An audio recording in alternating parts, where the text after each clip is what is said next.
Gastón Gratea fue nombrado facilitador de la mesa de diálogo entre el gobierno y las autoridades de Cajamarca. Debe haber sido una de las empresas más difíciles, aunque no sé. Como padre, el padre Gratea ha tenido grandes retos en su vida, pero este debe haber sido uno de los más, no sé si difíciles, pero uno muy antipático, por cierto. Padre, ¿cómo está? Gracias por acompañarnos. Este de los bravos, ¿no? Sí, porque es como juntar, así hay que tener vocación de San Martín de Porres, ¿no? Perro, pericote y gato. A ver si llegan a comer de un mismo plato. Sí, pues vamos a ver si somos facilitadores o obstaculizadores, ¿no? Yo creo que ya la cosa peor no se puede poner. Y eso siempre es una virtud. Pero hay una suerte como de... Primero, se han radicalizado ambas posiciones. Y pareciera, tanto los que quieren que Conga vaya como los que quieren que Conga no vaya. ¿No es cierto? Parecen no estar dispuestos a escuchar. Son muy parecidos. Muy parecidos. Entonces, tienen una especie de coraza donde los argumentos les rebotan, no penetran.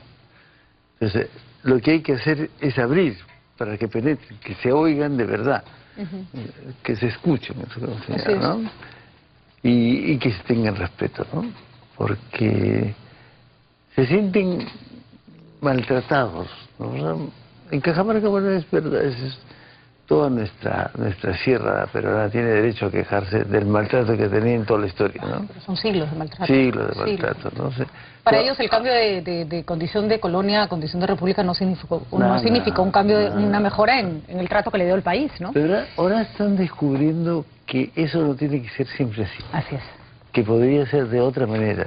Y de esa otra manera ellos saldrían ganando, ¿no? Eso pues es bonito para tener un poco de cariño en nuestra historia y no maldecir la historia, ¿no? Padre, hay una suerte, a mí me asustan las encuestas, cuando el 43% considera que el gobierno ha tenido mano blanda. No sé 5 muertos cómo pueden salir de la mano blanda, no entiendo. Cuando más del 60% cree que la solución es poner un estado de emergencia. Estamos hablando de una sociedad que quiere orden a cualquier precio y que no está, y que cree que el orden además, que es lo que me parece más increíble, se puede imponer. ¿Qué cosa significaría, por ejemplo, el obligar ahorita a Bambamarca a respetar el estado de emergencia? ¿Qué pasaría a su criterio, usted que ha estado en la zona, si entra pues el ejército, la policía y obliga a que todo el mundo se meta a sus casas? ¿Qué podría pasar? Un desorden. Nos provocaría un gran desorden. Porque el orden es una cosa pues que tiene que tener un punto de referencia, ¿no? Y el orden, cuando yo digo orden, estoy suponiendo una sociedad justa. Y resulta que nuestra sociedad no es justa. Entonces, le estamos quitando las reivindicaciones que la gente necesita para poder vivir humanamente, ¿no? Y nosotros estamos contentos con que no haya huida, ¿no? ¿De qué reivindicaciones estamos hablando, padre? ¿Por qué Conga se ha vuelto, porque no tendría por qué serlo, pero por qué se ha vuelto una reivindicación tan importante para el pueblo de Cajamarca? Y digo que no tendría por qué serlo, no porque no es un tema importante, sino porque hay otros temas que sería interesante que se defendieran con tanta pasión. Bueno, Conga es una protesta contra Yanacocha, ¿no? Es una protesta contra la empresa, ¿no? Es decir, la gente no quiere la empresa de Yanacocha, ¿no? Bueno, la gente que protesta, ¿no? Hay otra gente que sí quiere mucho a la empresa porque le va muy bien con ella. Pero la protesta es contra Yanacocha porque sienten que hace 18 años que Yanacocha hace lo que le da la gana sin consultar con la gente. Bueno, yo lo que veo es que en el marco histórico es terrible que cuando Yanacocha entró no se usaba consultar a la gente. No, claro. Nada, ¿no? Y esto ha ido creciendo y se ha ido viendo la justicia de esta medida, ¿no? Y no podemos negar, ni ocultar, ni cerrar, ni hacernos los ciegos a, por ejemplo, la contaminación por mercurio que sufrió Cajamarca, que es una vergüenza a nivel internacional. O sea, creo que a ninguna mina se le ha pasado que se le chorrea el mercurio de esa manera y que afecte tanto a la población, ¿no? Choropamba fue un insulto. Fue un insulto. Fue un insulto, porque además se hicieron, es verdad que Yanacocha calmó muchas protestas con plata, ¿no? Pero no se hizo toda la solución radical que había que haber hecho. El Ministerio de Salud cayó. Yo me acuerdo que yo estaba ahí en los momentos que estaba de ministra, la señora Macetti, ¿no? La señora Pilar Macetti. Pilar Macetti. Oímos hemos visto los acuerdos, como ellos tenían la obligación de darle los remedios, cosas de esas. Y me dijeron, no puedo, me decían, no puedo, no me dan plata para estos remedios, ¿no? Bueno, ahí hay una cosa que es culpable el Estado y es culpable la empresa. La empresa tampoco buscó ganarse la simpatía de la gente de Choropampa. Y esa gente hasta el día de hoy está llorando. Bueno, no es poca cosa una contaminación por mercurio. A una persona se le rompe un termómetro en casa y tiene que seguir una serie de protocolos para no infectarse, porque hasta el mercurio del termómetro te puede contaminar, es un mercurio chiquitito. Y ahí los chiquitos jugaron, pues, me encontraron muy bonito jugar con mercurio. Y entonces quedaron mal. Y hubo gente, pues, que por ignorancia, yo hubiera caído en eso. Se ve bonito.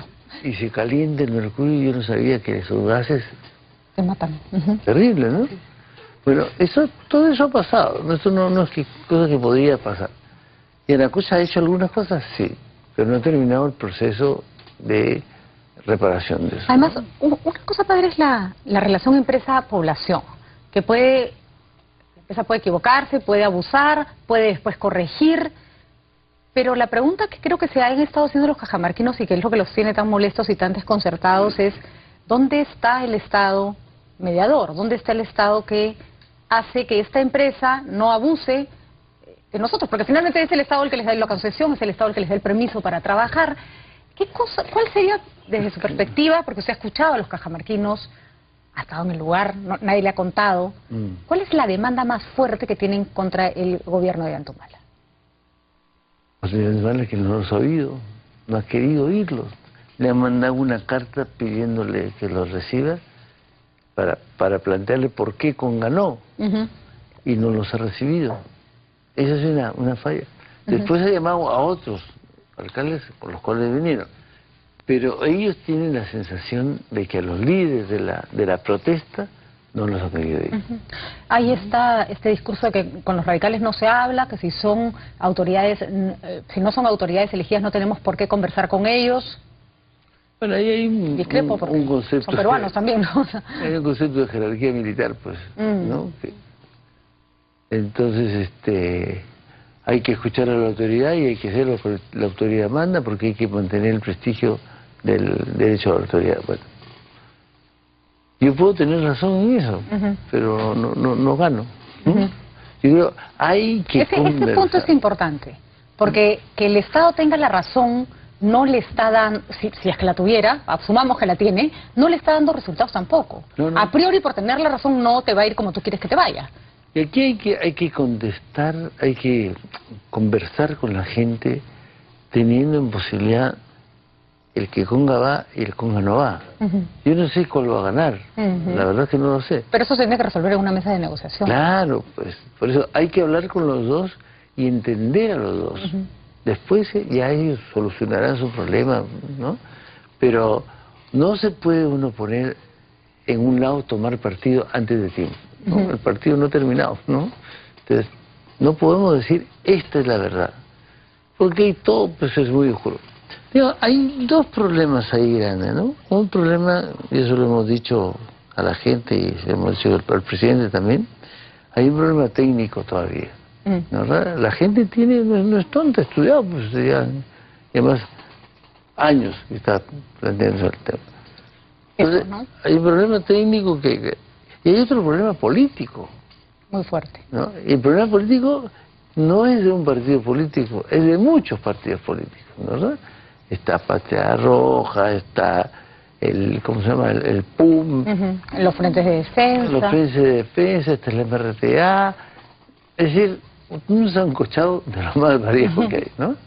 Entonces, bueno, eso hay que estudiarlo bien, hay que analizarlo bien, y nosotros nos hemos pedido unos peritos que nos hagan bien el estudio de lo que hay ahí, ¿no? ¿Con quién se dialoga? Porque usted, padre, me dice, está Patria Roja, no sé qué, MRTA, por ejemplo, cuando llegamos ya a encontrar personas ligadas a movimientos senderistas, ¿Lo debemos considerar un interlocutor válido? Yo hoy día justo escribí una columna que preguntaba ¿hasta dónde llega la tolerancia? ¿Hasta dónde tengo que aceptar la conducta del otro como una conducta con la que puedo convivir? O decir, bueno, no, tu conducta es antisocial, va en contra del bien común, chao, a ti no tengo por qué escucharte. Bueno, yo creo que como va el Perú, teniendo en cuenta el pasado, ¿no? Yo creo que no hay que conversar ni con Sendero ni con Negrotea, ¿no? Yo creo que ellos salieron de la ley y salieron en una postura muy muy dura. Además nunca pidieron diálogo. Ellos de frente mataron, claro, ¿no? Claro, de frente mataron. Eso, pero con nosotros sí. Será difícil conversar con Patria Roja, dificilísimo, pero hay que hacerlo. Existe Patria Roja, ¿no?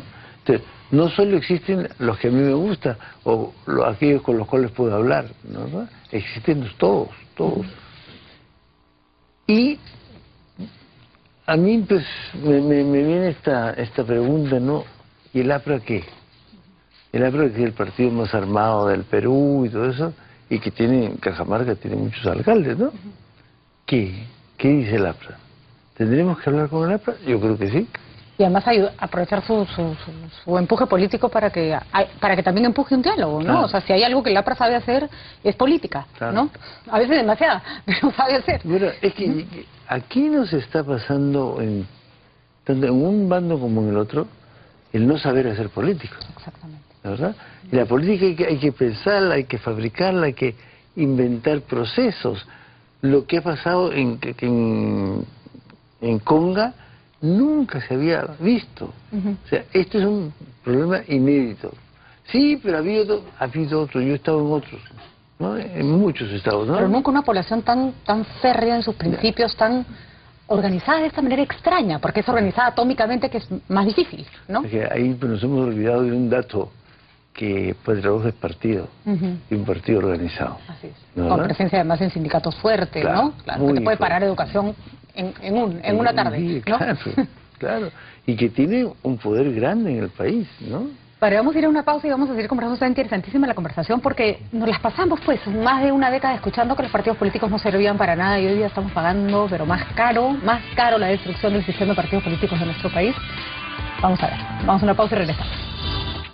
Seguimos conversando con el padre Gastón Garatea, que ha sido elegido facilitador de una de las cosas más difíciles del mundo, conseguir un diálogo en nuestro país. Padre, estábamos hablando de justamente esta dificultad y me parece clarísimo su diagnóstico para hacer política de uno y otro lado, porque no solo se hace política desde el gobierno, sino también desde la sociedad civil. A mí me gusta porque usted ha venido con un discurso no solo conciliador, que creo que es lo que se esperaba, sino desmitificador, ¿no? Dejemos de mirar al otro como el cuco. Santos no es pues un demonio con cachos y cola, le duela a quien le duela la frase, ¿no? A mí eso es muy importante. Fíjate, llegamos y Santos nos fue a recibir, nos llevó a tomar desayuno, un desayuno cajamarquino, esas cosas bonitas que hay en los pueblos. Después estuvo con nosotros todo el tiempo, cuando ya teníamos que venir, nos fue a despedir, ¿sí? Un gentleman, ¿no? Y después me salió una cosa peor. Es que yo creía que no conocía a Santos y lo conocía. Bueno, para usted conocer a tanta gente que se le debe borrar, pues, ¿no? Algunas caras. Él me contó que había estado, interesante, en otro problema parecido, el problema en Majás, ¿no? Él había llegado a Lima y habían ido a verme cuando yo estaba en la mesa de concertación. Interesante también porque me fueron a ver con jesuita, ¿verdad? Con el padre Mugiro, ¿ya? Y hablamos. Y nos dio una presentación del problema de Majás perfecta. Yo hice que fuera el ministro de Energía y Minas en ese momento, y realmente fue muy buena. El ministro se quedó de una pieza porque no pensó que tenían una cosa tan bien armada y tan bien estudiada. ¿Qué es lo que pasa ahora con el tema Conga? Para nosotros, para muchas personas, Conga existe hace un año con las justas. Claro. Para Cajamarca, Conga existe hace 10. Y tienen argumentos y los cajamarquinos conocen perfectamente el problema del que están hablando. Y los campesinos han estudiado, pues. En Majás, ahora debe haber, pero no lo sé localizado yo, tienen ingenieros de minas. O sea, no son cualquiera los que están hablando, ¿no? Es gente que sabe. Tienen sus políticos bien politiqueros y con mucha tradición, y que han intervenido en otros programas, ¿no? Tierra y Libertad tiene su gente bien formadita también, son poquitos, no son tan importantes con Frededad. Yo creo que son importantes porque tienen un cura metido ahí, ¿no? Los curas siempre jalan atención. Claro, un ex cura, dicen, ¿no? Bueno, ya me contagiaron a mí también de ex cura, pues me dijeron de ex cura. No, así. usted ha dicho que es sacerdote hasta... No, yo hasta no, nadie me ha votado de cura. No, ni puede tampoco. Claro, ¿no? Bueno, ese tipo de cosas pasan, ¿no? Entonces la gente no está tan perdida en el horizonte. Se habla de un tema de desinformación. Hay desinformación con respecto, sí, puede ser a la postura contraria o a lo que el gobierno quiere, pero no hay desinformación en lo más mínimo sobre la realidad que viven y lo que ellos quieren. No, ninguna desinformación. Más bien los desinformados somos los limeños, ¿verdad? Que vemos las hojas de provincia como poco interesantes y nos interesan más las de Lima. Ahora, que ellos tengan una visión del problema, una visión además justificada en virtud de las cosas que han vivido, de la contaminación de otras zonas de Cajamarca, que hay una contaminación terrible, que no necesariamente es de Yanacocha, pero ahí está, de su relación con la mina. No quiere decir que necesariamente tengan la razón, quiere decir que tienen una visión de las cosas, claro, que tiene todo un sustento para ser así. ¿Cómo hacemos para que esa visión se confronte con la otra, que también tiene las mismas características? Es una visión de las cosas que no necesariamente es la mejor, pero que se funda sobre la base de ciertos supuestos. Yo creo que ahí los medios de comunicación tienen una responsabilidad muy grande, ¿eh? Porque son los medios de comunicación los que nos hacen tener simpatía o antipatía por la presentación de una determinada postura. Los limeños tenemos una animadversión muy grande contra Gregorio Santos. ¿Por qué? Porque los medios de comunicación nos han puesto así, nos han puesto vociferando, así. Yo creo que debe haber vociferado, pero no todo el día vocifera, ¿no? Claro. Entonces yo creo que ahí tenemos que entrar a captar, ¿cómo se llama?, lo que piensa la persona y lo que quiere la persona. Hay un tema afectivo primero, ¿no?, frente al rival, ¿no? Es eso. En segundo lugar, yo creo que nosotros tenemos que hacerle llegar al rival lo que nosotros pensamos. No solo tengo que contradecirlo, tengo que decir qué es lo que pienso. Y aquí ese asunto es bien delicado, ¿verdad? El gobierno no ha hecho muchos esfuerzos por decirle qué es lo que piensa. Le ha dicho, bueno, mira, vinieron los señores estos que hicieron su peritaje y nos han dicho estas cosas, ¿no? Y nosotros lo aceptamos. Pero, ¿por qué lo aceptamos? ¿Qué es lo que nosotros queremos hacer? ¿Qué es lo que queremos construir? ¿Y cuáles son las relaciones del gobierno con Yanacocha? ¿Verdad? Porque esto ha pasado por muchos estadios, ¿no? Hubo un momento en que Yanacocha no podía ver al gobierno, ¿verdad? Porque también hubo falla del gobierno, falla de Yanacocha.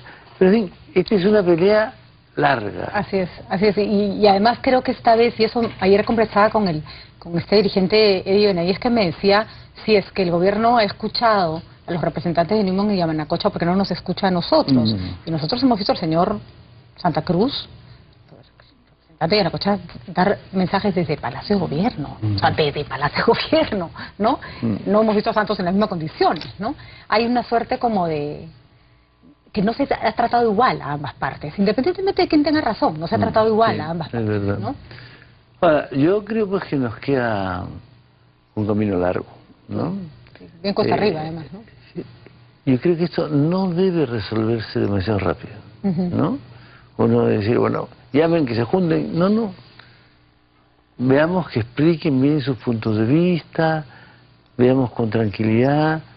Nosotros tenemos que hablar todavía más con el gobierno, tenemos que hablar más con los dirigentes, tenemos que hablar con la empresa, con ¿Quién es el gobierno en este caso? Yo ayer lo tomaba medio a broma, pero yo decía, en Cajamarca parecieran haber regresado al medioevo porque está el ejército, o sea, las Fuerzas Armadas y la Iglesia a cargo.